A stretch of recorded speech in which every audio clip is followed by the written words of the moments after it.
আসসালামু আলাইকুম, সবাই কেমন আছেন?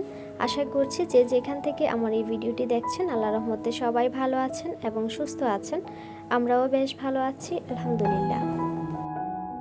বরাবরের মতো আজকেও একজন সাধারণ বাঙালি ঘরের গৃহিণীর লাইফস্টাইল নিয়ে আপনাদের সামনে হাজির হয়ে গেলাম। ভিডিওতে একটা লাইক দিয়ে দেখতে থাকুন, আশা করছি ভালো লাগবে। বাচ্চাদের সাথে সাথে তাদের মায়েদের রুটিনও চেঞ্জ হয়ে যায়। তো এখনকার রুটিন অনুযায়ী মাগরিবের পর থেকে এসা পর্যন্ত কি কি কাজ করে থাকি। আর আজকের ভিডিওটা হচ্ছে ক্লিনিং ব্লগ।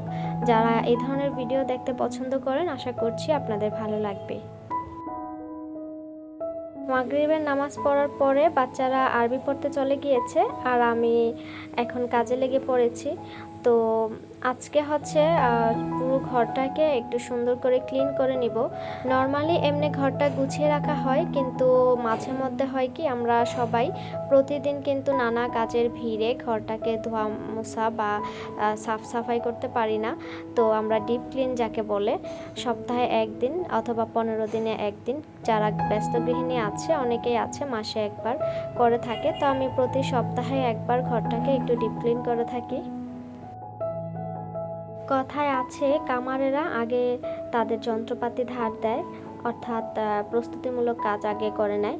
তো ঘর যদি ডিপ ক্লিন করতে চান অথবা ঘরটাকে সুন্দর করে গুছাতে চান, সবার আগে নজর দিতে হয় বিছানার দিকে। রুমটা মোটামুটি গুছিয়ে ফেলেছি, আমাদের রুমটা গুছাতে তেমন সময়ই লাগে না। এখন চলে এসেছি বাচ্চাদের রুমে, আর দেখতে পাচ্ছেন বাচ্চারা রুমের কি হাল করে গিয়েছে। তবে এই অবস্থা কিন্তু প্রতিদিন হয় না, মাঝে মধ্যে হয় কি যখন বাচ্চারা একটু খেলাধুলা বেশি করে তখন ঘরটা একটু এলোমেলো হয়ে যায়। তাদের ঘরে বাচ্চা আছে, তাদের ঘর কিন্তু মোটামুটি অগোছালো থাকবে, এটা স্বাভাবিক। তবে খেয়াল রাখতে হবে যেন ময়লা না থাকে, বাচ্চারা যেন ময়লার মধ্যে না খেলাধুলা করে। আমরা মায়েরা নিজেদেরকে একটু স্বস্তি দিতে গিয়ে, নিজেদেরকে একটু সময় দিতে গিয়ে ঘরটাকে পরিপাটি রাখতে, বাচ্চাদের শৈশব যেন নষ্ট না করে ফেলি সেদিকেও কিন্তু আমাদের নজর রাখতে হয়। যেটা বলছিলাম যে সবার আগে প্রত্যেকটা কাজেরই একটা প্রস্তুতি দরকার। তো ঘর গুছানোর ক্ষেত্রে আপনাকে সবার আগে বিছানাটার দিকে নজর দিতে হবে। বিছানাটা যদি গুছানো থাকে তাহলে কিন্তু ঘরের অর্ধেক কাজই কমে যায়, মনে হচ্ছে একটু চোখের শান্তি লাগে। তো বিছানাটাকে গুছিয়ে নিয়ে বাচ্চাদের এবার ছোটোখাটো যে আসবাবপত্রগুলো আছে সেগুলো হচ্ছে আমি একটু মুছে নিচ্ছিলাম। ন্যাকড়াটা হালকা একটু গরম পানিতে ভিজিয়ে নিয়েছি, সেই সাথে 1 ফোঁটা ভিম লিকুইড দিয়েছি। আর এভাবেই আমি বাসার সবগুলো ফার্নিচার মুছে নিয়েছি। তো আমার বাসায় তেমন ফার্নিচার নেই, যার কারণে কষ্টটাও একটু কমে গিয়েছে, হালকা পাতলা। তারপরও যেগুলো আছে বাচ্চা তো এলোমেলো করে ফেলে, দেখা যায় যে এগুলো গুছাতে একটু সময়ের ব্যাপার। তারপরও আলহামদুলিল্লাহ বাচ্চাদেরকে খেলতে দিতে হবে, কারণ ওদের শৈশবটা হচ্ছে খুব বেশি ইম্পর্ট্যান্ট। আজ থেকে 5-7 বছর পরে বাচ্চারা বড় হয়ে যাবে, কিন্তু ওদের শৈশবটা আর ফিরে আসবে না। তাই শৈশবের অ্যাক্টিভিটিসগুলো কিন্তু বাচ্চাদের জন্য অনেক বেশি দরকার ওদের শারীরিক এবং মানসিক বিকাশে। নতুন বাসায় আসার পরে টিভিটা কোথায় রাখবো সেটা এখনও সেট আপ করা হয়নি। তো দেখা গেছে যে এই ডেস্কটার উপরেই রেখে দিয়েছি।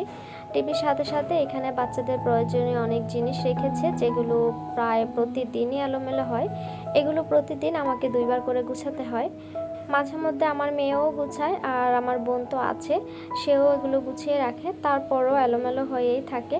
আসলে আমাদের ঘরটা হচ্ছে আমাদের পেটের মতো। যেমন আমরা সকাল বিকাল দুপুর রান্নাবান্না করি, খাবার দাবার খাই, তারপর আবার রান্না করি, আবার খাই, আবার রান্না করি।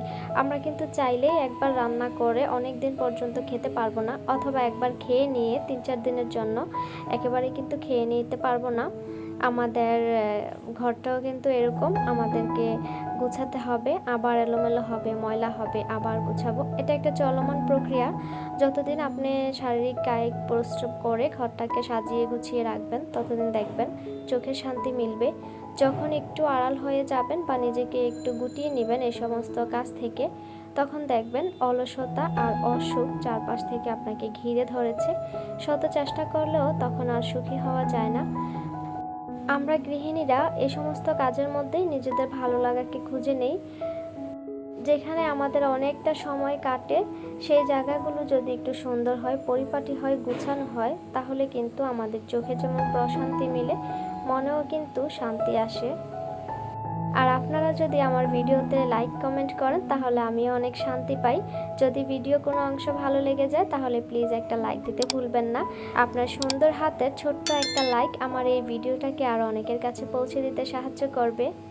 আর আপনি চাইলে চ্যানেলটাকে সাবস্ক্রাইব করে আমার পাশেই থেকে যেতে পারেন। আপনি যদি ফেসবুক থেকে দেখে থাকেন তাহলে চাইলে পেজটিকে ফলো করে রাখতে পারেন। আর ভিডিওটি কেমন লাগলো কমেন্ট করে জানাতে ভুলবেন না। আপনাদের একটি কমেন্ট পড়তে আমার খুব ভালো লাগে। আমার যা আছে আমি তা নিয়ে আলহামদুলিল্লাহ, আর এতেই আমার শান্তি। আমার বসবাসের জায়গা, যেখানে আমার প্রতিটা মুহূর্ত প্রতিটা সেকেন্ড কাটে, সেই জায়গাটুকু অবশ্যই আমার কাছে বেশ ভালোবাসার এবং প্রিয়। তো এই তো কথা বলতে বলতে ঘরটাকে গুছিয়ে নিয়েছি, এখন বেশ ভালো লাগছে আর নিজেকেও অনেক বেশি পাতলা মনে হচ্ছে।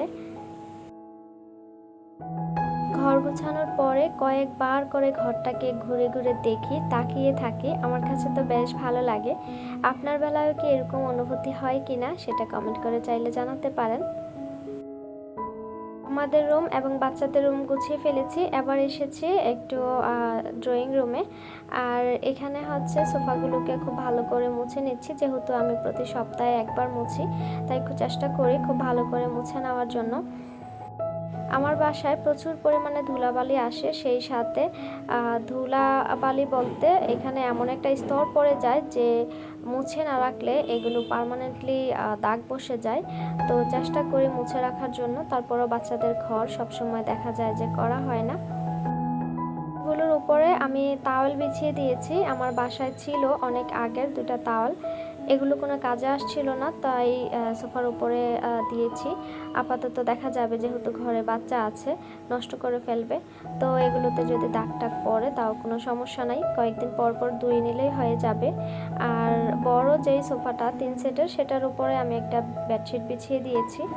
যেহেতু বাচ্চাদের ঘর, এগুলো না বিছিয়ে দিলে হয় কি নোংরা করে ফেলবে দ্রুত, আর পরিষ্কার করা অনেক কষ্টকর হয়ে যাবে। হতে পারে সাধারণ, কিন্তু এই টেবিলটা আমার কাছে অনেক বেশি স্মৃতিময় আর অনেক ভালো লাগার একটা জিনিস। টেবিলের উপরে এরকম একটা ঝুড়ি রাখলে এখানে সব কিছু গুছিয়ে রাখা যায়। দেখতে যেমন বোরিং লাগে না, তেমন অনেক বেশি ভালোও লাগে।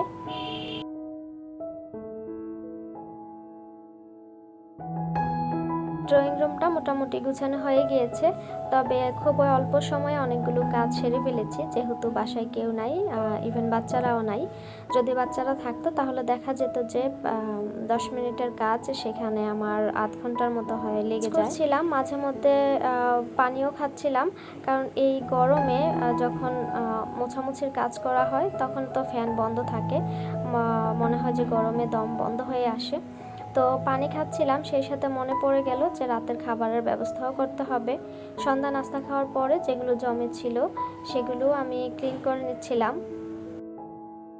আর এদিকে খাবারগুলো একটু চেক করলাম যে কতটুকু কি পরিমাণে রান্না করতে হবে, তো সে অনুযায়ী রান্না করে নিব। তার আগে সবসময় আমি যেটা করি, রান্না করার আগে আগে রান্নাঘরটাকে গুছাই। রান্নাঘরটা যদি গুছানো থাকে তাহলে জাস্ট রান্নাটা চুলায় বসিয়ে দিয়ে রুমে গিয়ে বসে থাকলেই হয়। এলোমেলো রান্নাঘরে মোটেও আমার রান্না করতে ভালো লাগে না, তাই যতটা সম্ভব গুছিয়ে রাখার চেষ্টা করি।